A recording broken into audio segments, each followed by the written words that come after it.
तोर संग माया के आ घर बसाबो, ओ संग सुख दुख माँ संग संग निभावो।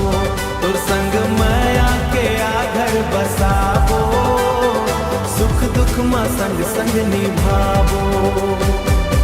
ए सुनीता तोला मोर माया होगे, तोर बिना मन नाई लागे। तोर संग माया के आ घर बसाबो, सुख दुख माँ संग संग निभावो। आओ संगी बिहाव करबो, मेहनत मजदूरी करके जीवो।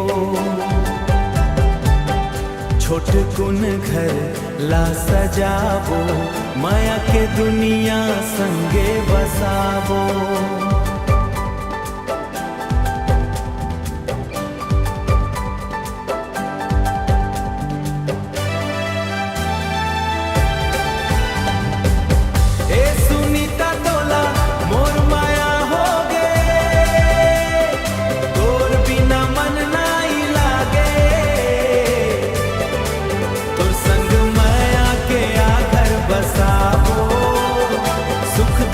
संग संग निभावो।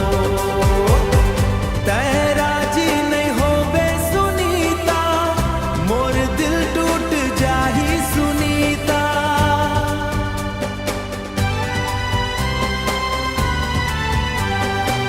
तोर बिना जीना मुश्किल लागे,